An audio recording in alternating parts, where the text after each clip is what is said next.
السلام علیکم ورحمۃ اللہ وبرکاتہ والصلاة والسلام على من لا نبي بعده اما بعد فاعوذ بالله من الشیطان الرجیم بسم اللہ الرحمن الرحیم والمرسلات عرفا فالعاصفات عصفا والناشرات نشرا فالفارقات فرقا فالملقيات ذکرا عذرا او نذرا الى آخر الآیہ. صدق اللہ العلی العظیم وصدق رسولہ النبی الکریم ونحن على ذلك من الشاهدین والشاکرین.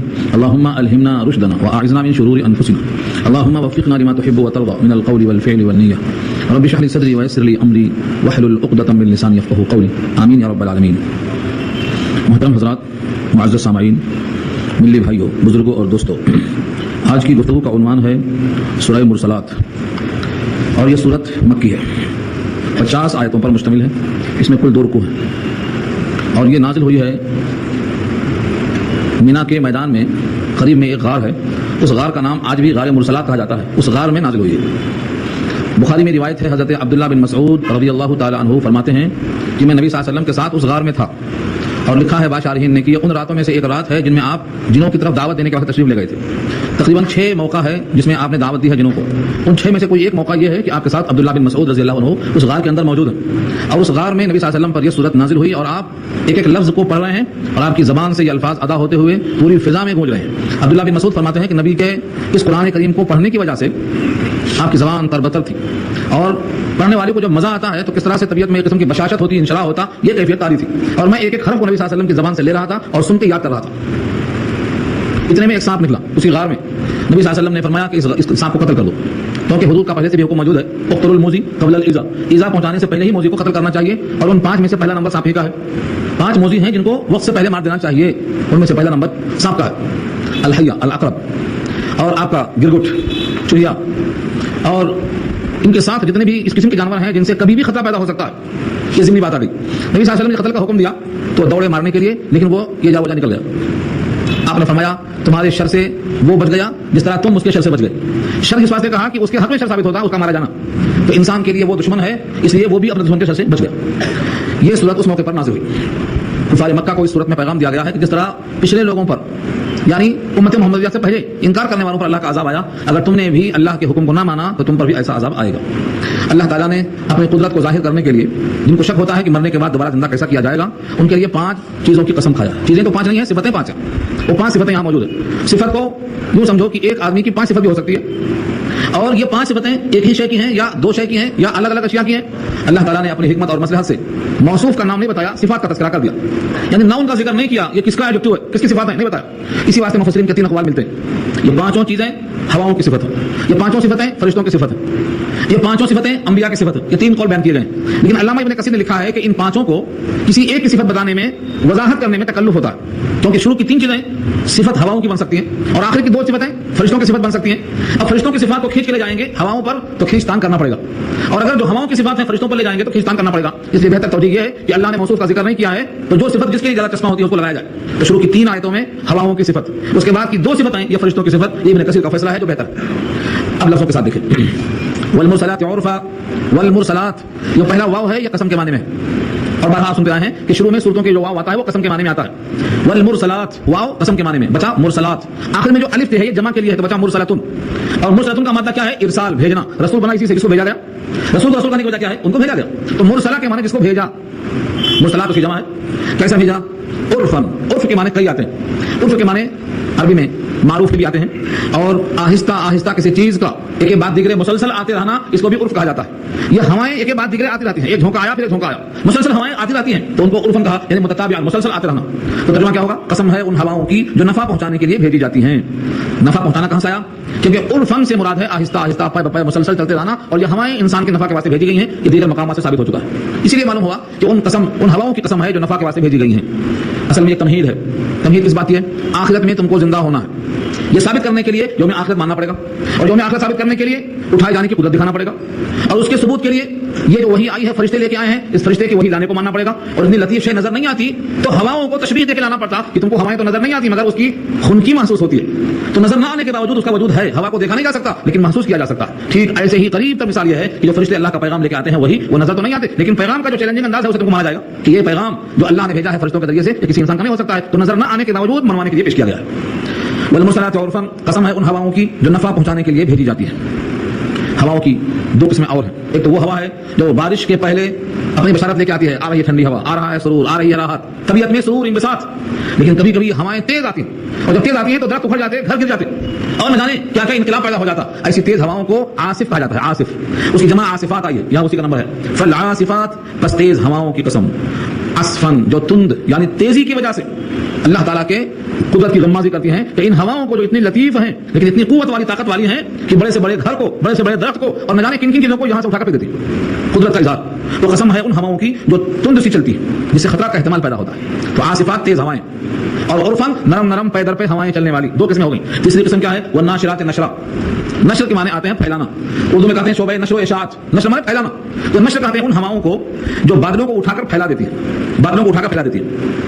بارش ہونے کے بعد جو بادل بچتے ہیں یہ ہوائیں ان کو بکھیر دیتی ہیں, منتشر کر دیتی ہیں. تو تین صفتیں ہوں گی. یہی ہوائیں بادلوں کو لاتی ہیں, یہی ہوائیں بادلوں کو بکھیر دیتی ہیں. بکھیرنے والی ہوائیں کس کے حکم سے چلتی ہیں؟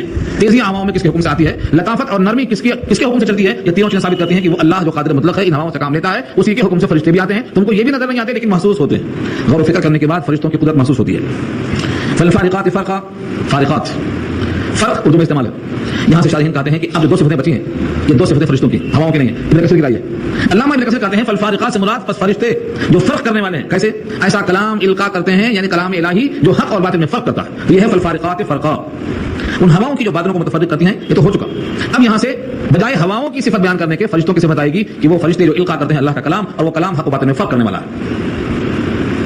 فالملقیات ذکرا, ذکرا سے مراد قرآن, اور ملقیات القا سے بنا ہے ڈالنا.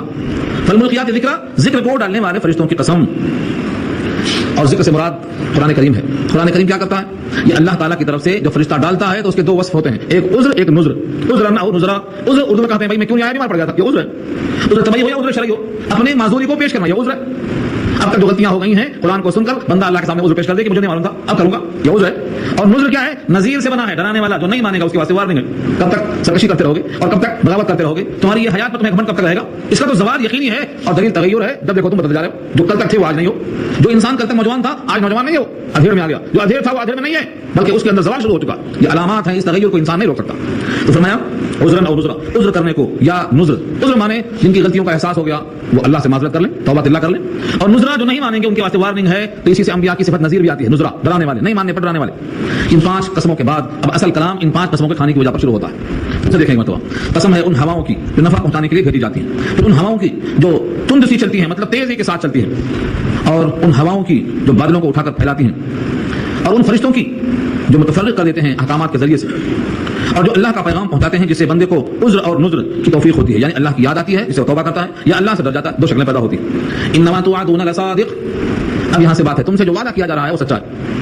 بس اسی کو پیغام کو طاقت کے ساتھ پیش کرنا ہے. انما توعدون لصادق, بے شک تم سے جو وعدہ کیا جا رہا ہے وہ بالکل سچا ہے. کیا وعدہ ہے؟ کہ تمہیں ایک بار پیدا کرنے والا دوبارہ پیدا کر کے اٹھائے گا. یہ سچا وعدہ ہے.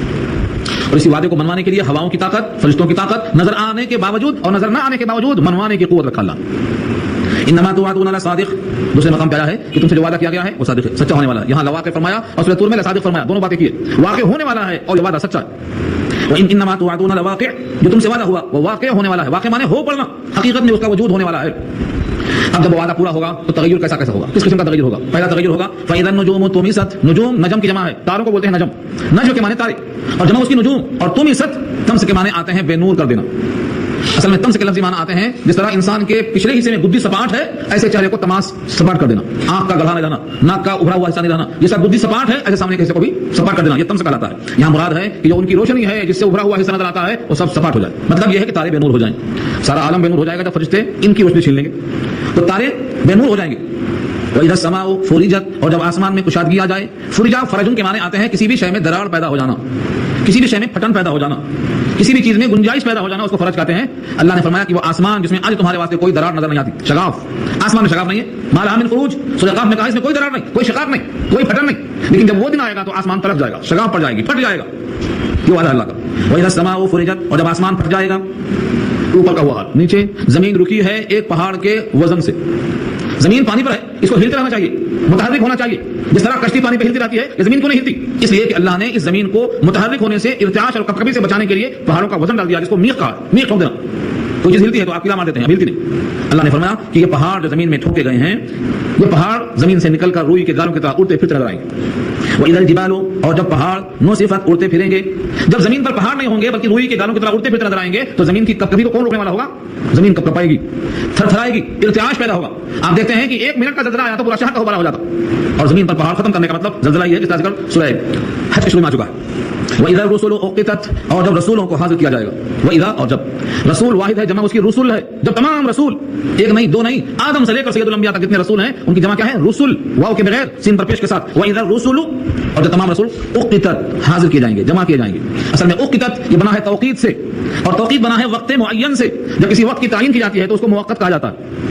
تو اقتدت کے معنی اس وقت معین میں پیغمبر حاضر کر دیے جائیں گے، اور وقت معین سے مراد یوم الحساب ہے، مالک یوم الدین سے کہتے ہیں آپ۔ سب کے سب جتنے رسول ہیں سب جمع کر دیے جائیں گے۔ رسولوں کا جمع کرنا اس بات کی علامت ہے کہ رسولوں نے پیغام پہنچایا اور تم نے رسولوں کو کیا جواب دیا۔ تمہارے تائید میں ہے رسول یا تمہارے خلاف شکایت میں ہیں؟ چنانچہ قرآن کریم شاہد ہے کہ رسول اللہ شکایت کریں گے ان لوگوں کی جنہوں نے قرآن کو چھوڑ دیا ہے۔ سورہ فرقان میں یہ بات انشاءاللہ آئے گی، وقال الرسول یا ربی ان قوم اتخذوا هذا القرآن مهجورا، قوم کے جن لوگوں نے قرآن کو چھوڑ دیا ہے، مہجور اور متروک کر دیا ہے، اللہ کے نبی ان کی شکایت کریں گے اللہ سے۔ تو سید الانبیاء کی شکایت کریں گے، ایسا سارے انبیاء اپنے اپنے قوم کی شکایت کریں گے جو واجبی شکایتیں ہیں، اور جن سے سفارش کی امید ہو ان سے شکایت اگر دستیاب ہو جائے تو انسان کے واسطے کون سنبھال آئے گا۔ یہاں رسولوں کو حاضر کرنے کا مطلب یہ ہے کہ تیاری کر لو، رسولوں کی بغاوت کا سامنا ہوگا اگر ان کی مخالفت کرو گے، اس لیے رسولوں کی اطاعت کرنے میں تمہارے واسطے عافیت ہے۔ وَإِذَا الرُّسُلُ أُقِّتَتْ، جب رسول وقت مقررہ پر حاضر کیے جائیں گے، لأي يوم وجلت، ایک سوال پیدا ہوتا ہے کہ تاخیر کیوں ہو رہی ہے، لیٹ کیوں ہو رہا ہے؟ کیونکہ انبیاء نے اللہ کا پیغام دیا، انہوں نے رد کر دیا۔ انبیاء نے قیامت کی دھمکی دی، قیامت کا انکار کر دیا۔ انبیاء نے عذاب موعود کی دھمکی دی، اس کو انکار کر دیا۔ تو تقاضائے وقت کیا ہے کہ اب ان پر عذاب فوراً آ جائے، یہ دل چاہتا ہے مومن کا۔ اللہ فرماتے ہیں تمہارا یہ تقاضا چاہتا یہ ہے کہ عذاب آ جائے، لیکن ایک ایسا دن ہے جس کے لیے ہم نے مصلحتاً مؤخر کر رکھا ہے، اور وہ دن متعین ہم جانتے ہیں نہ، وہی ہے لأي يوم، اس دن کے لیے۔ اجلت، الف جیم لام تے، اجلت، آپ نے سنا ہوگا نکاح میں، نکاح دو قسم کا ہوتا ہے، ایک معجل مہر بولتے، ایک معجل حمزے سے بولتے۔ اگر معجل عین سے بولتے ہیں تو تعجیل اجرت نقد دینا، اور اگر معجل حمزے سے ہے تو ادھار دینا۔ یہ اجلا وہی ہے، اجلت مؤخر کیوں ہے، مہلت کیوں ہے، تاخیر کیوں ہے؟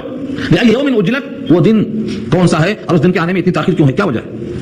اللہ فرماتے ہیں لیوم الفصل، لیوم الفصل، فیصلے کا دن۔ یہ مؤخر اور تاخیر کس لیے ہے؟ ایک دن ہے جس کا نام ہے یوم الفصل، اسی کا نام ہے یوم الدین، اسی کا نام ہے یوم القیامہ، یوم الحساب، یوم المحشر، یوم الحسرت، یہ سارے نام اسی دن کے ہیں۔ اس دن کے لیے مؤخر کیا گیا۔ آگے اس دن کی بڑائی عظمت ظاہر کرنے کو اللہ نے خود سوال کیا، وما ادراک ما یوم الفصل، تمہیں معلوم بھی ہے کہ یوم الفصل کیا ہے؟ وما ادراک، تمہیں کیا معلوم؟ ما یوم الفصل، یوم الفصل سے مراد کیا ہے؟ تمہارے علم میں کیا چیز آئی؟ اب یہ سمجھایا جائے گا کہ یوم الفصل سے مراد کیا ہے۔ وہ ایک ایسا دن ہے کہ ان تمام باتوں کو چھوڑو، ایک خلاصہ سن لو کہ جب یوم الفصل آئے گا تو بڑی خرابی ہوگی اس دن جھٹلانے والوں کے لیے، یہ رزلٹ ہے، خلاصہ یہ اس کا۔ یوم الفصل کا دن کیسا دن ہے؟ اس دن کی ایک خصوصیت یہ ہے کہ وائل، ہلاکت ہے، یومئذ، اس دن، للمکذبین، جھٹلانے والوں کے لیے، جتنے لوگ قیامت کو جھٹلانے والے ہیں ان تمام کے لیے اس دن بڑی خرابی ہے۔ اب یہ جملہ اس صورت میں 10 مرتبہ آیا ہے، کبھی غور کیا آپ نے؟ تکرار محض نہیں ہے، 10 بار کیوں آیا ہے؟ کیونکہ جتنے قسم کے عذاب ہیں اور جتنے قسم کے جھٹلانے والوں کی شرارتیں اور سرکشیاں ہیں، ہر ایک کے لیے خرابی ہے اس دن مختلف انداز کی۔ متکبر کی الگ ہوگی، زانی کی الگ ہوگی، چور کی الگ ہوگی، جھٹلانے والے کی الگ ہوگی، ہر ایک کی سزائیں۔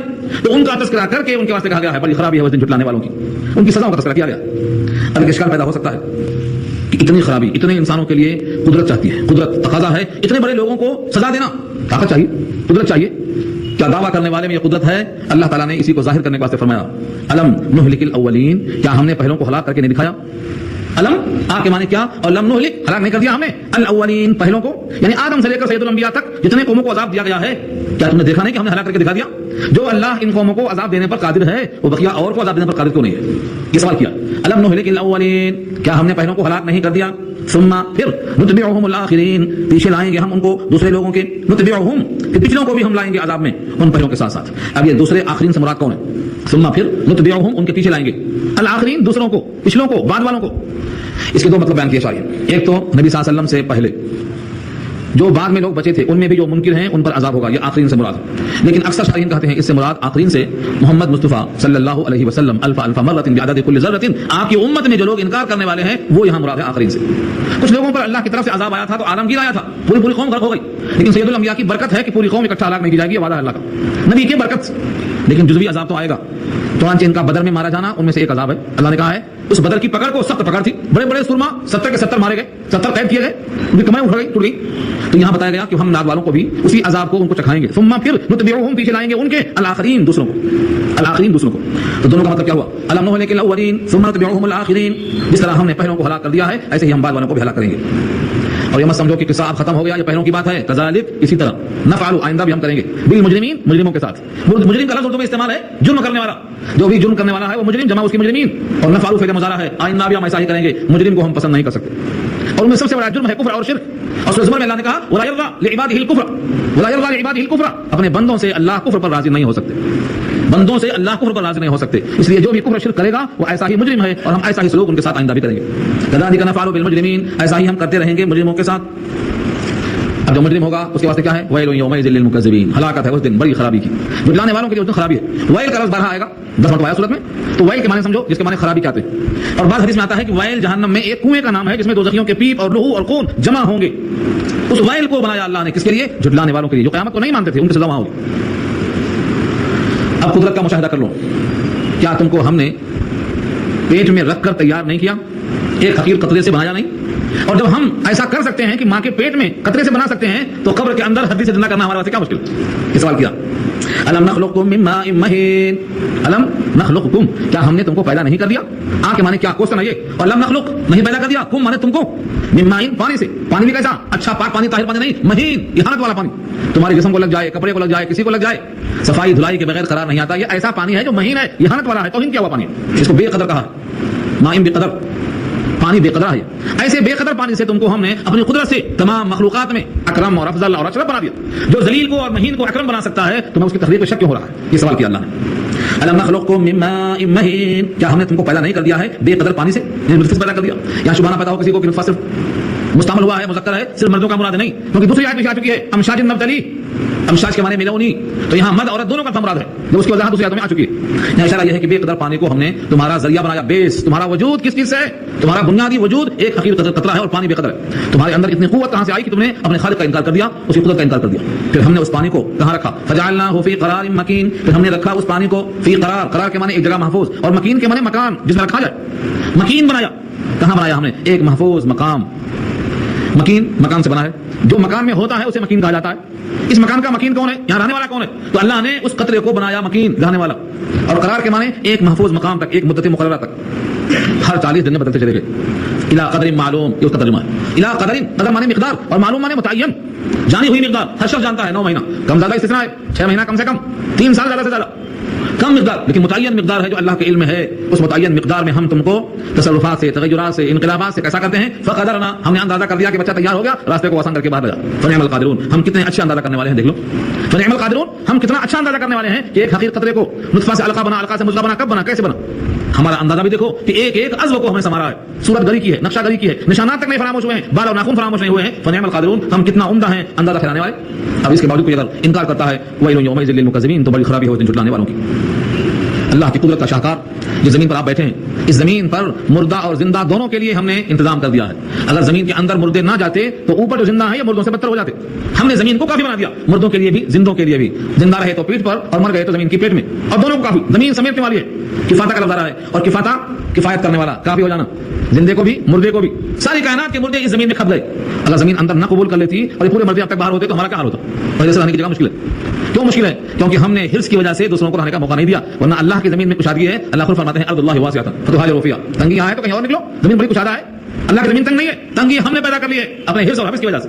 اللہ فرماتے ہیں الم نجعل الارض کفاتا احیاء و امواتا، کیا ہم نے نہیں بنایا زمین کو کافی، یعنی سمیٹ لینے والی، سب کو جمع کر لینے والی، مردوں کو سمیٹنے والی، زندوں کو سمیٹنے والی. احیاء حیٌ کی جمع ہے، اموات میتٌ کی جمع ہے. احیاء و امواتا، مردوں کو، زندوں کو، سب کو سمیٹنے والی ہے.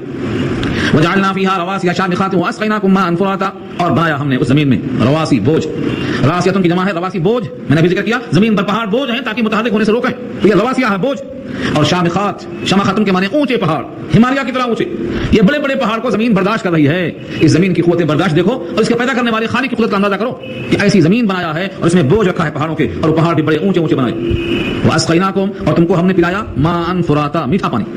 ماء کے معنی پانی، اور فرات کے معنی شیریں پانی. شیریں پانی اللہ نے پلایا. اگر پانی ہمیشہ سمندروں کی طرح سے کڑوا ہوتا تو یہ کھارا پانی ہم سے نہیں پیا جاتا. اللہ تعالیٰ نے اس پانی کو کھارے سے میٹھا کر کے پیش کیا ہے. اگر بجائے میٹھا کرنے کے کھارا ہی چھوڑ دیتے تو تم کس کے پاس شکایت کرتے؟ کہاں جا کے شکایت پیش کرتے؟ کیا تم اس ٹھنڈے اور میٹھے پانی کو پینے کے بعد شکریہ ادا نہیں کرو گے؟ افلا تشکرون پوچھا ہے، سورہ واقعہ میں بات تفصیل آ چکی ہے. تو بنایا ہم نے اس زمین میں اونچے اونچے پہاڑ بطور بوجھ کے تاکہ زمین کو حرکت سے روکا جائے، اور پلایا ہم نے تم کو پانی، میٹھا پانی۔ ویل یومئذ للمکذبین، سو ہلاکت ہے اس دن جھٹلانے والوں کی۔ اب ہلاکت کس انداز کی ہوگی؟ ایک چھاؤں کی طرف بلایا جائے گا۔ لفظ چھاؤں سے سمجھ میں آتا ہے کہ جب چھاؤں ہے تو راحت ہوگی، لیکن ہر چھاؤں میں راحت نہیں ہوتی۔ بعض لوگ کہتے ہیں بھائی اس کی چھاؤں نہ پڑنے پائے بچہ بگڑ جائے گا، کیوں؟ یہ بھی تو چھاؤں ہے۔ اصحاب الظلہ کا واقعہ سورہ شورى میں آئے گا۔ اصحاب الظلہ نے بھی گرمی کی تپش سے بادلوں کی چھاؤں میں پناہ لیا تھا۔ جب اکٹھا ہو گئے پورے کے پورے تو وہ گویا مجرم تھے جو اکٹھا ہو گئے اس بارش میں جہاں سے ان کو امید تھی کہ بادلوں سے بارش آئے گی، بجائے بارش کے اللہ نے آگ برسایا، پورے ختم ہو گئے۔ تو ہر چھاؤں میں راحت نہیں ہوتی، یہاں بھی ایک چھاؤں کا ذکر ہے۔ دیکھو اللہ فرماتے ہیں انطلقوا الی ما کنتم به تکذبون، چلو انطلقوا، چلو، انطلاق کے معنی چلانا، انطلقوا الی ما کنتم به تکذبون، اس چیز کی طرف چلو جس کو تم جھٹلایا کرتے تھے۔ قیامت نہیں ہے، جہنم نہیں ہے، آگ نہیں ہے، تم جھٹلایا کرتے تھے، اب چلو۔ انطلقوا الی ظل، چلو ایک چھاؤں کی طرف۔ ظل کہتے ہیں چھاؤں کو، ظلال اس کی جمع ہے۔ ذی ثلاث، تین شعب ہوں گے، تین پھانکیں ہوں گی، اس چھاؤں میں تین شاخیں ہوں گی۔ ثلاثی شعب، شعب کے معنی آتے ہیں شاخیں، پھانکیں۔ چھاؤں کی پھانکیں کیسی ہوں گی؟ اصل میں یہ ہوں گے بادل۔ اس کے بادل ہوں گے لا ذلیل ولا یغنی من اللہب، یہ ٹھنڈک نہیں پہنچائے گی۔ لا ذلیل کے معنی ٹھنڈک والی چھاؤں نہیں، ولا یغنی من اللہب، لہب معنی شعلہ، سورہ لہب میں آ چکا ہے۔ آگ کے شعلوں سے بچانے والی نہیں ہے، نہ گرمی سے بچائے گی نہ تم کو راحت پہنچائے گی۔ یہ کس کی ہے چھاؤں؟ یہ آگ کی ہے، جہنم کے آگ کا دھواں ہوگا، اس کی چھاؤں ہوگی، اس کی تین شاخیں ہوں گی، نہ تم کو اس چھاؤں میں راحت ملے گی نہ اس چھاؤں میں تمہارے واسطے شعلوں سے کوئی گرمی سے کوئی آہٹ ملے گی کہ تم اس سے بچ جاؤ، تم کو بچنے کے واسطے کوئی شکل نہیں ہوگی۔ اب وہ آگ کیسی ہوگی کہ اس کی چھاؤں ہو، اتنی بڑی آگ کہ اس کی چھاؤں پیدا ہو۔ اصل میں جہنم کی آگ کتنی بڑی ہے یہ انسان نہیں سوچ سکتا، تو اللہ نے اس کے واسطے ایک مثال دی ہے۔ انہا ترمی بشرر کالقصر، بے شک وہ جہنم کی جو آگ ہے ترمی، پھینکے کی چنگاری۔ کبھی کبھی دیکھا ہوگا آپ نے آگ سے چنگاری نکلتی ہے، جب نکلتی ہے تو بڑی ہوتی ہے، جب ٹوٹ کے گرتی ہے تو چھوٹی ہوتی ہے۔ یہاں اسی کو اشارہ دیا، انہا ترمی، بے شک وہ جہنم کی آگ کیا کرے گی؟ برسائے گی۔ بشرر، شرارے، شرر جمع ہے اور اس کا واحد ہے شرارت، شرارے، آگ کی چنگارے۔ وہ چنگاری جو آگ کی پھینکے گی تو کیسے ہوگی؟ کل قصر، قصر کہتے ہیں محل کو، اور کاف تشبیہ کے لیے محل کی طرح بڑی ہوگی۔ کل قصر، قصر اردو میں استعمال ہے، قصر شاہی، شاہی محل، تو بڑے بڑے محلوں کی طرح ہوگی۔ کب؟ جب نکلے گی، اوپر اٹھے گی تو محل کی طرح ہوگی۔ اب جب اس آگ کے ٹکڑے ہو کے گرنا شروع ہوں گے، کأنہ گویا کہ وہ ہیں جمالۃ صفر، زرد رنگ کے اونٹ یا کالے کالے اونٹ۔ جمالۃ یا جمل کی جمع ہے اونٹ، اور صفر کے معنی زردی کہتے ہیں، لیکن جب اونٹ کی زردی زیادہ ہو جاتی ہے تو اس میں سیاہی کا ایک حصہ مائل ہوتا ہے، یعنی سیاہی غالب آ جاتی ہے۔ جیسے ہمارے پاس کہتے ہیں اردو میں ہریالی، سبزیوں کے دیکھو خاص طور سے جب ہریالی بہت شدید ہو جاتی ہے تو اس میں مائل بس سیاہی پیدا ہو جاتی ہے۔ بھنڈی بہت ہری ہے تو لگتا ہے کہ یہ ہریالی کی طرف اب شدت پیدا ہوئی، تو لگتا ہے سیاہی کی طرف مائل ہو گئی۔ بالکل ایسے ہی ان اونٹوں کے اندر جو زردی ہوگی وہ مائل بس سیاہی ہوگی۔ اسی واسطے لوگوں نے ترجمہ کیا ہے جیسے کالے کالے اونٹ کہا ہے، اور بعض نے کہا ہے زرد اونٹ۔ اگر زرد اونٹ ہے تو صفر کا ترجمہ ہے اور مائل بس سیاہی مراد ہے۔ یا جہنم کی آگ جب اوپر اٹھے گی تو قصر ہوگی اور جب نیچے گرے گی تو اونٹ ہوگی۔ اتنے بڑے بڑے اس کے اندارے اور شعلے ہوں گے، اتنی بڑی آگ کا دھواں کیسا ہوگا، اس کے شعلے کیسے ہوں گے، اس کی چھاؤں کیسی ہوگی، لیکن چھاؤں چونکہ وہ دھوئیں کی ہوگی لہٰذا اس کے اندر نہ گرمی سے کوئی بے نیازی ہوگی نہ کوئی راحت و سرور کا انتظام ہوگا۔ ویل یومئذ للمکذبین، اس روز جھٹلانے والوں کے لیے بڑی خرابی ہوگی۔ ھذا یوم لا ینطقون، یہ ایسا دن ہوگا کہ لوگ بات نہیں کر سکیں گے۔ دنیا میں لوگ بڑی بڑی باتیں کرتے، اس دن ایسا وقت آئے گا کہ یہ بات نہ کر سکیں گے۔ ھذا یوم لا ینطقون، یہ دن ایسا ہوگا کہ وہ بات نہیں کر سکیں گے، کچھ بول نہیں سکیں گے۔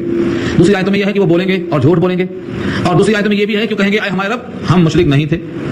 تو یہ مختلف احوال ہیں۔ اصل میں قیامت میں ایک ہی وقت نہیں رہے گا، وقت بدلتے جائیں گے، احوال مختلف ہوتے رہیں گے۔ کبھی بولنے کا موقع دیا جائے گا تو جھوٹ بولیں گے تو منہ بند کر دیا جائے گا، اب نہیں بول سکیں گے۔ تو ایک ہی آدمی کے مختلف احوال ہیں۔ پہلے اللہ پابندی لگائیں گے نہیں ہر ایک کو بولنا، لیکن ہور سے نہیں بول سکیں گے، اور مجرم جب جھوٹ بولیں گے تو منہ پہ مہر لگا دی جائے گی، ہاتھ پہ بات کریں گے۔ سورہ یاسین کی آیت آ چکی ہے، اور یہاں اشارہ یہ ہے کہ اب ان کا یہ موقف ہوگا کہ اب بات نہیں کر سکیں گے، یا اگر بات کریں گے تو کوئی سننے والا نہیں، اور ان کا موقف ایسا ہوگا کہ بات کرنے کی جرات نہیں کریں گے۔ لا یملکون منہ خطابا، اللہ سے خطاب نہیں، خود یہ بولیں گے۔ تو ایک آدمی کے کئی احوال ہیں، ایک موقع پر بولنے کا موقع دیا جائے گا، دوسرے مختلف حالات میں بولنے کا موقع نہیں دیا جائے گا۔ تو یہ ایسا وقت ہوگا کہ وہ بات نہ کر سکیں گے، نہیں بول سکیں گے۔ ولا یؤذن لهم، اور نہ ان کو اجازت دی جائے گی۔ فیعتذرون، کی معذرت پیش کر لیں۔ اعتذار کے معنی معذرت پیش کرنا، اخبارات میں آتا ہے نا، یہ اعتذار ادارے کی طرف سے غلطی پر معافی، وہ اعتذار سے بنا ہے، یہ معذرت اسی سے بنا ہے۔ فیعتذرون، ان کو اجازت نہیں دی جائے گی کہ توبہ کر لو، معافی ہو جائے گی، کیونکہ اس کا دروازہ ابھی تو کھلا ہے، لیکن جس دن روح نکل جائے گی وہ دروازہ ہمیشہ کے لیے بند ہو جائے گا، معذرت کا، اعتذار کا، توبہ کا۔ ولا هم يستعتبون، توبہ قبول نہیں کی جائے گی، معذرت قبول نہیں کی جائے گی، یہ اس کا وقت مقررہ ہے، غرغرہ موت تک توبہ کا دروازہ کھلا ہوا ہے۔ ویل یومئذ للمکذبین، اس دن ہلاکت ہے جھٹلانے والوں کے لیے، جو حق کے جھٹلانے والے ہیں ان کے پاس بڑی خرابی ہے۔ ھذا یوم الفصل، اوپر بھی آیا تھا ھذا یوم الفصل، یہ ہے جمع کرنے کا دن، یہ ہے فیصلے کا دن۔ جمعناکم، تم کو ہم نے جمع کر دیا، والاولین، اور اگلوں کو، مطلب یہ ہے کہ تم سمجھو جمعناکم فعل ماضی ہے، گویا اللہ کا یہ وعدہ اتنا حقیقی ہے کہ ہم نے گویا تم کو جمع کر دیا۔ اب یہ سوچو مت کہ جمع کرنے پر وہ قادر نہیں ہے، جمعناکم، تم کو ہم نے جمع کر دیا۔ یا مقصد یہ ہے اوپر کی آیت میں جو کہا ہے ھذا یوم الفصل، یہ ہے جمع کرنے کا دن، یہ ہے فیصلے کا دن۔ جب فیصلے کا دن ہے تو سمجھو اس دن میں تم کو ہم نے جمع کر دیا، اور تنہا تم نہیں، والاولین، جتنے اول سے آخر آئے سب کو جمع کر دیا۔ اولین کے معنی پہلے گزر جانے والے، تم سے آ کر پہلے چلے گئے۔ فَإِن كَانَ لَكُمْ كَيْدٌ فَكِيدُونِ، یہ چیلنج ہے اللہ کا۔ فَإِن كَانَ لَكُمْ قید، قید کے معنی داؤں، تدبیر، خفیہ سازش، پلاننگ، منصوبہ، اگر تمہارے پاس کوئی تدبیر ہے روک سکتے ہو روک لو، فإن كان لكم قید، اگر تمہارے پاس کوئی قید ہے، کوئی داؤں ہے، کوئی مکر ہے، کوئی خفیہ سازش ہے، کوئی پلاننگ ہے، کوئی منصوبہ ہے، فقیدون، میرے خلاف کر لو، کوئی تدبیر مجھ سے بچنے کی کر لو کہ موت نہ آئے، بڑھاپا نہ آئے، شباب تمہارا زوال کی طرف نہ جائے، روک لو، ہے تمہارے پاس کوئی تدبیر؟ اگر اب بھی تم نہیں مانتے ہو، ویل یومئذ للمکذبین، تو بڑے حق سے جھٹلانے والوں کی خرابی ہوگی اس دن. یہ صرف خرابی ان کی ہے جو جھٹلانے والے. لیکن اگر کوئی بندہ جھٹلاتا نہیں ہے بلکہ اللہ تعالیٰ سے اور اس کی وعیدوں سے ڈر جاتا ہے، دل میں خوف عظمت کے ساتھ رکھتا ہے، تو اس کے لیے اللہ فرماتے ہیں تم بھی اپنے احوال کو جان لو. ان المتقین فی ظلال وعیون، بے شک متقی لوگ، متقی اللہ سے ڈرنے والے، جمع اس کی متقین پرہیزگار لوگ، فی ظلال سایوں میں ہوں گے، سایوں میں، وعیون عین کی جمع ہے چشموں میں، یعنی پانی کی فراوانی ہوگی، صرف پانی نہیں کہا، عیون کہا، چشموں میں ہوں گے. اور چشمہ اگر ایک ہوتا تو فی عین کہتے، عیون کہا، چشموں، کئی چشمے ہوں گے، پانی کا چشمہ، شراب کا چشمہ، دودھ کا چشمہ، شہد کا چشمہ، یہ نہریں ہوں گی جس کا ذکر پیچھے چکا سورۃ طہر میں، سورۃ محمد میں آ چکا ہے. یہ نہریں 4 نہریں ہوں گی، شراب کی، شہد کی، دودھ کی، پانی کی. پھر ان کے اوصاف بتائیں کہ پانی کیسا ہوگا. یہ نہریں ہوں گی، ان نہروں میں ہوگا یہ، یعنی ان کے ہاتھ میں چھڑی ہوگی، جدھر اشارہ کریں گے یہ نہریں ساتھ چلیں گی. یفجرونہا تفجیرہ پہ بات آ چکی ہے کہ وہ نہریں ساتھ چلیں گی. سورۃ طہر میں بات آ چکی ہے. یہ کس کا انعام ہے؟ متقیوں کے لیے رب کریم کا انعام ہے کہ تم ڈرتے رہے. تم نے شراب نہیں پی اللہ کے خوف سے، اب شراب کی نہر ساتھ چلے گی. دنیا کی شراب تم نے چھوڑا، یہاں کی شراب تمہارا شراب نہیں بلکہ شراب کی نہر تمہارے ساتھ چلے گی. فیہا انہار من ماء غیر آسن وانہار من لبن لم يتغیر طعمه وانہار من خمر لذۃ للشاربین. پینے والوں کی لذت ہوگی، سر چکرائے گا نہیں، کیا اولے ہو گئے باولے ہو گئے، ٹھیک ہے یہاں وہاں پڑ گئے. لذۃ للشاربین کا لذت ہوگی پینے والوں کے لیے، نہ سر میں چکراؤ ہوگا، نہ درد ہوگا، نہ کوئی کرب ہوگا، نہ منہ سے بدبو آئے گی، بلکہ وہ شراب طہور ہوگی. اور اگر تقویٰ زیادہ ہو گیا تو پیچھے بات آ چکی ہے، تمہیں پلانے والا کون ہوگا؟ تمہارا رب ہوگا. وسقاہم ربہم شرابا طہورا، شراب کی صفت طہور لگایا، طاہر شراب ہوگی اور پلائے گا تمہارا رب. اور اس کے بعد پھر کبھی پیاس لگنے کا امکان باقی نہیں رہے گا. تو یہ متقیوں کے واسطے اللہ نے فواکہ کی جمع فواکہ میوے، وہ کھانا، وہ غذا جو کھانا کھا چکنے کے بعد تفقہن بطور لذت کے کھایا جاتا ہے، ان کو فواکہ کہا جاتا ہے. کھانے کے بعد پیٹ بھر چکا ہے لیکن کچھ تلذذ مقصود ہے، کچھ ہو جائے میٹھا، اس میٹھے کے واسطے مختلف قسم کی چیزیں آتی ہیں. یہ تمام کے تمام فواکہ ہیں بطور میوے کے کھائے جائے. اور اللہ فرماتے ہیں فواکہ میں کون ہوں گے؟ مما یشتہون، جس کی ان کو اشتہا ہوگی. اشتہا عام کی ہے تو عام آئے گا، بے موسم. حضرت مریم کے پاس حضرت زکریا نے دیکھا کہ پھل موجود ہیں. مریم سے کہا انا لکی ھذا، کہاں سے آئے؟ انہوں نے کہا ہوا من عند اللہ، اللہ کے پاس ہے. اور فرماتے ہیں امام بخاری اس روایت میں نقل کرتے ہوئے کہ ان دنوں شہر میں وہ پھل کا موسم ہی نہیں تھا. اگر مریم کو بے موسم کا پھل مل سکتا ہے تو زکریا کو بے موسم کی اولاد مل سکتی ہے. وہ سوچ کے دعا شروع کیا اللہ سے، 100 سال میں بڑھاپے میں اولاد کو مانگ لیا اللہ سے. تو بندہ مومن کے لیے وہ فواکہ ہیں جس کی انہیں اشتہا ہوگی، موسم سے کوئی تعلق نہیں، لا ممنوع ولا مقطوع، نہ کبھی روکے جائیں گے نہ کبھی توڑے جائیں گے، ہمیشہ کا دروازہ کھلا رہے گا. یہ مما یشتہون. اور اشتہا اردو میں استعمال ہے خواہش. جس پھل کی خواہش ہوگی وہ پھل آپ کے قریب آئیں گے اور آپ کو توڑنے میں محنت نہیں ہوگی، مشقت نہیں ہوگی. قطوفها دانیہ، اس کے میوے، اس کے خوشے لٹکے ہوئے ہوں گے. یہ اللہ کا انعام. اس موقع پر فرشتے کہیں گے کلو واشربو، کھاؤ اور پیو. دو پہلے کھاؤ ہے پھر پیو ہے، خالی پینے کی بات قرآن نہیں کرتا. آپ جہاں بھی ڈھونڈیں گے آپ کو پہلے کلو ملے گا پھر واشربو. یہ ہمارے پاس ٹھنڈا یا گرم جو چلا ہے غلط ہے، پہلے کھانا پھر پینا. قرآن کریم میں کثرت سے آپ دیکھیں گے واشربو کا امکان نہیں ہے بغیر کلو کے، بغیر کھائے پلانا یہ درست نہیں ہے. پہلے کھلانا اور پلانا. ضیافت میں اپنی قدرت کے مطابق ضیافت کرنا. بخل سے کام لیں گے تو اللہ فرماتے ہیں، اللہ کے حبیب کی زبان سے نکلا، بخاری میں روایت ہے، اگر آپ بندھن باندھ کر رکھیں گے تو تم سے بھی اللہ بندھن باندھ کر رکھ دیں گے. تم بندھن کھولو تمہارے لیے بندھن کھل جائے گا. تو مہمان آئے تو دل کھول کر ضیافت کرنا، بخار سے کام نہیں لینا چاہیے. تلخا دیا ٹھنڈا گرم پہ گرو کا بتا رہا لفظ کی پہلے کھلانا پھر پلانا. اور اللہ مہمانوں کے کھانے سے آپ رزق نہیں کریں گے، وہ تو رزق اپنا ہی کھا رہا ہے. بس فرق یہ ہے کہ دسترخوان آپ کا ہے، اس کے رزق میں جو لکھا ہوا ہے ماں کے پیٹ میں نہ کمی ہوگی نہ زیادتی ہوگی. اور آپ کا بھی جو مقدر ہے جو لکھا کے لائے ہیں اس میں کمی زیادتی نہیں ہوگی. پھر بدلی کس بات کی؟ وہ جہاں بھی کھائے گا اپنے مقدر کا کھائے گا اور آپ جہاں بھی کھائیں گے مقدر سے کھائیں گے. بلکہ جتنے مقدرات دسترخوان پہ جمع ہوں گے ان کے حصے کا یہاں آئے گا. یہ اللہ کا فرمان ہے. کلو واشربو، اللہ کی طرف سے کہا جائے گا کھاؤ اور پیو. جنت میں کہا جائے گا کھاؤ اور پیو ہنیئن، مزے لے کر، فراوانی سے. کہیں ہنیئن آیا ہے، کہیں رغدن آیا ہے. رغدن کے معنی فراوانی اور ہنیئن کے معنی مزے لے لے کے کھاؤ. خوشگوار، دل میں کوئی قدورت نہیں کہ کھلانے والا کیا سمجھتا ہوگا، ہم کو حقیقت سمجھتا ہوگا. نہیں، کھانے کی لذت لے کر کھاؤ. یہ کیا ہے؟ بما کنتم تعملون، اس وجہ سے تم کیا کرتے تھے، تمہارے نیک عمل کو سبب بنا کر اللہ نے اپنے فضل سے تم کو عطا فرمایا. پہلے فضل یہ کیا کہ تم کو امتیاز بخشا، غیر مخلوق سے امتیاز بنا کر انسان بنایا. پھر اس میں بھی امتیاز بخشا، صاحب ایمان بنایا. پھر اس میں بھی امتیاز بخشا کہ متقی بنایا. پھر اس میں بھی امتیاز بخشا کہ سید الانبیاء کی امت میں پیدا فرمایا. اب اسی امتیازات کو ملحوظ رکھ کر ان اعمال کو سبب بنا کر اپنے فضل و کرم سے تم کو یہاں داخل فرمایا. کھاؤ خوشگوار، خوب مزے لے کر کھاؤ. کلوا واشربوا ہنیئا بما کنتم تعملون، کھاؤ اور پیو مزے لے کر اپنے اپنے اعمال کی وجہ سے جو تم دنیا میں کیا کرتے تھے. اللہ فرماتے ہیں جیسے وہاں سنایا تھا کہ مجرم سے ہم ایسا ہی سلوک کرتے ہیں، یہاں بھی سن لو انا کذالک نجزی المحسنین. جتنے بھی محسن ہیں، جمع محسنین ہیں، ہم ان کے ساتھ ایسا ہی سلوک کرتے ہیں، ضیافت کا، کھلاتے ہیں پلاتے ہیں اور فراوانی سے عطا فرماتے ہیں. جتنے بھی محسن، احسان کے معنی اس کی تشریح بارہ آ چکی ہے. تفصیلی بات سورہ بنی اسرائیل پارہ 15 میں آ چکی ہے کہ محسن اپنے نسبت کے لحاظ سے بدل جاتا. اپنے آپ پہ احسان کیا ہے؟ اللہ کے حکم کا پابند ہو جانا. ماں باپ پہ احسان کیا ہے؟ ان کے ساتھ حسن سلوک کر لینا. اللہ کے ساتھ احسان کیا ہے؟ اللہ کی بندگی ایسی کرنا کہ تمہیں اللہ دیکھ رہے ہیں، یا کم سے کم تم سوچو کہ تم اللہ کو دیکھ رہے ہو. تم اللہ کو دیکھتے ہو یا نہیں ہو سکتا ہے، اتنا تو یقین کر لو کہ تمہیں اللہ دیکھ رہا ہے. اس طرح بندگی کرنا درجہ احسان ہے اور ایسے محسنین کو ہم بدلہ ایسا ہی دیا کرتے ہیں. وَيْلٌ يَوْمَئِذٍ لِّلْمُكَذِّبِينَ، سو ہلاکت اس دن جھٹلانے والوں کے لیے. اب یہاں سے خطاب ہے ان کافروں کو جو دنیا میں اکڑتے ہیں اور اپنے مال کی دولت پر یہ سمجھتے ہیں کہ مال کا ہونا دلیل ہے صحیح ہونے کی. اللہ فرماتے ہیں کلو، کھا لو، وتمتعوا، اور فائدہ اٹھا لو. کچھ دن کا فائدہ ہے. کلو وتمتعوا قلیلا، تھوڑا سا کھا لو. تمہیں دکھائی دے گا کہ 50 سال کھائے 100 سال کھائے، لیکن یہ دن آخرت میں جب آئے گا تم کہو گے یا اللہ دنیا میں ہم ایک ہی دن تھے، یا ایک دن کا آدھا صبح کا یا آدھا شام کا تھے، پورا دن کا تمہارا خیال ختم ہو جائے گا. تو دنیا پوری، اگر تم دنیا میں عمر نوح بھی مل جائے تمہیں تو یہ قلیل ہے آخرت کے مقابلے میں. جبکہ آج کی عمر تو عمر نوح کا جو آغاز ہوا تھا 40 سال میں نبوت کا وہیں ختم ہو جا رہی ہے. ہاں تو 950 برس تھی. امت کے لیے 60-70 کا سال رکھا ہے، اوسط درجہ ہے 60-70 کے نیچے جائے. اب یہ اتنی عمر ہے، اس سے کیا مزہ کرے گا؟ یہ قلیل ہے، حقیر ہے. اور پھر اصلاحات میں بھی تکلیف کم نہیں ہے. جتنے انسان بڑے مزے میں ہم سے بڑا پوچھو کیا تکلیف ہے، کہیں گے پیٹ میں مروڑ ہے، فضلے کا خروج ہے، سر میں درد ہے، چکر ہے، نہ جانے کیا کیا تکلیف ہے. تو دنیا میں آدمی کتنا بھی مزے میں آ جائے لیکن تکلیفوں سے خالی ہو ہی نہیں سکتا ہے. کوئی ضرر نہ ہو، کوئی تکلیف نہ ہو، یہ تو مقام جنت کو حاصل ہے. جنت آ جا کہ آزار نباشت کسے رابا کسے کارے نباشت، یہ دنیا میں ہو ہی نہیں سکتا. یہ تو وہی ہوگا. فضلے کا خروج، کھانا کھانے کا انتظام، نکلنے کی پریشانی، ٹھسکا لگنے کی پریشانی، سب کو لگ گئی. اور اس کے بعد مزاج میں ذرا سا اعتدال کم ہوا تو بخار کا آ جانا، آدھا شکنی کا ہونا، سر کا درد ہونا، کون بچے گا اس سے؟ راحت، دولت، ثروت سب کچھ کر لیں گے لیکن شفا دینے والا جب چاہے تو آپ کی لگام کو ٹریک کر سکتا ہے. یہاں اشارہ اسی کی طرف ہے. کلوا وتمتعوا قلیلا، کھا لو اور پی لو تھوڑا سا. انکم مجرمون، بے شک تم مجرم ہو. انکم مجرمون، یہ لہجہ ایسا ہے جیسے کل پھانسی ہونے والی ہے اور آج تم کھا لو. کیا کہتے ہیں؟ کل صبح تمہاری پھانسی ہے، آج کچھ کھانا ہے تو کھا لو. کیا کھاتے بولو؟ آخری خواہش پوری کر لو، جتنا کھانا ہے مان لو. تو یہ انداز ہے رب کریم کا کہ تم ہو مجرم، مرتے ہی پکڑے جاؤ گے. جو مزے اٹھانا ہے اٹھا لو، جتنا کرنا ہے کر لو، تمہاری چال میں جتنا تبختر ہے کر لو، لیکن تمہارا انجام یہ ہے انکم مجرمون، تمہاری کم بختی آنے والی ہے، تم ہو مجرم. ویل یومئذ للمکذبین، اس دن ہلاکت ہے جھٹلانے والوں کے لیے، اس دن بڑی خرابی ہے جھٹلانے والوں کے لیے. واذا قیل لهم، اور جب ان سے کہا جاتا ہے ارکعوا، رکوع کر لو، جھک جاؤ. اس کے دو معنی، ایک حقیقی ایک یہاں مرادی. حقیقی معنی لگا کے جھکنے کے آتے ہیں، لیکن کوئی پیچھے جھک گیا تو رکوع نہیں ہوگا. آگے جھکنا، جھکنے کے معنی دونوں ہیں، لیکن سنت کے مطابق جھکنا تو رکوع کہلاتا ہے. تو سیدھی ہو، ہاتھ گھٹنے پہ ہو تو ان سے کہا جاتا ہے جھک جاؤ، یعنی اللہ کے حکم پر جھک جاؤ. مراد اطاعت قبول کر لو، اسلام میں داخل ہو جاؤ. ایک معنی تو یہاں یہ، اور ایک معنی یہ ہے ارکعوا، رکوع کر لو محمد صلی اللہ علیہ وسلم کے ساتھ رکوع کر لو. تو رکوع بول کر نماز مراد دیا ہے، کیونکہ رکوع ایک جز ہے اور ایک جز بول کر کل مراد دینا. یہ محاورہ ہے، میں نے گردن پکڑ لی، کیا مطلب ہوا؟ قبضے میں کر لیا. تو آدمی کے لیے یہ جملہ ہے کہ جب ان سے کہا جاتا ارکعوا، رکوع کر لو، لا ارکعون، رکوع نہیں کرتے. نمازیں پڑھ لو، نہیں پڑھتے. سجدہ کر لو، سجدہ نہیں کرتے. اطاعت کر لو، نہیں کرتے. جب ان سے کہا جاتا ہے رکوع کر لو، رکوع نہیں کرتے. خدا کی طرف جھک جاؤ، نہیں جھکتے. تو دونوں معنی ہم مراد دے سکتے ہیں. حقیقی رکوع نماز پڑھنا، وہ بھی نہیں پڑھتے، اور اللہ کی طرف جھک جانا، وہ بھی نہیں جھکتے. دونوں معنی دے سکتے ہیں. ویل یومئذ للمکذبین، سو خرابی ہے اس دن جھٹلانے والوں کے لیے. تمام دلائل ختم ہو گئے، سمجھانے کی حد ہو گئی. اب آخری لہجہ فرمایا رب کریم نے، فبأي حدیث بعدہ یؤمنون. اتنے دلائل کے بعد، اتنے نمونوں کے بعد اور اتنی وارننگ کے بعد اگر اب بھی ایمان نہیں لاتے تو اس سے زیادہ بلیغ کلام اور کہاں سے لائیں گے جس پہ ایمان لائیں گے؟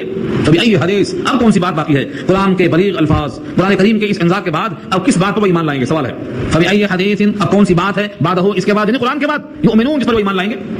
یہ قرآن کریم کلام اللہ ہے، اس کے بعد اب کوئی بات اتنی مشدد نہیں ہو سکتی ہے کہ ان کے ایمان میں قوت پیدا ہو. یہ ایمان نہیں لائے ہیں اگر اب، تو اب ایمان یہ نہیں لائیں گے. اسی واسطے یہاں حکم ہے کہ مومن جب یہ آیت پڑھے یا سنے تو کہے آمنا باللہ، ہم ایمان لائے اللہ پر، الحمدللہ ہمارا ایمان اللہ پر ہے. لیکن اس میں دو باتیں یاد رکھنا. نماز میں اگر نماز فرض ہے یا سنت ہے تو آمنا باللہ کہنا نماز میں ثابت نہیں ہے. اس لیے ہمارے فقہا کہتے ہیں کہ نماز میں آمنا باللہ نہیں کہنا ہے. ہاں البتہ تلاوت کر رہے ہیں یا تلاوت سن رہے ہیں یا اپنے تہجد کی نماز، تنہائی کی نفل نماز پڑھ رہے ہیں تو نفل میں گنجائش ہے. نفل نماز میں آپ بطور دعا کے آمنا باللہ کہہ سکتے ہیں، اور تلاوت میں سن کر، تلاوت کرتے ہوئے بھی آمنا باللہ کہہ سکتے ہیں. لیکن سنتوں میں اور فرض نمازوں میں فقہا نے منع کیا ہے. اس لیے جو لوگ کہتے ہیں وہ سمجھے بغیر پڑھ رہے ہیں. صحابہ نے نمازوں میں جو کچھ کہا ہے اس پر فقہا کی توضیح ہے. اس لیے آمنا باللہ کا مطلب یہ ہے کہ ہم ایمان لائے اللہ پر اور ہم کلام اللہ کو کلام الہی مانتے ہیں. اللہ تعالیٰ عمل کرنا آسان فرمائے.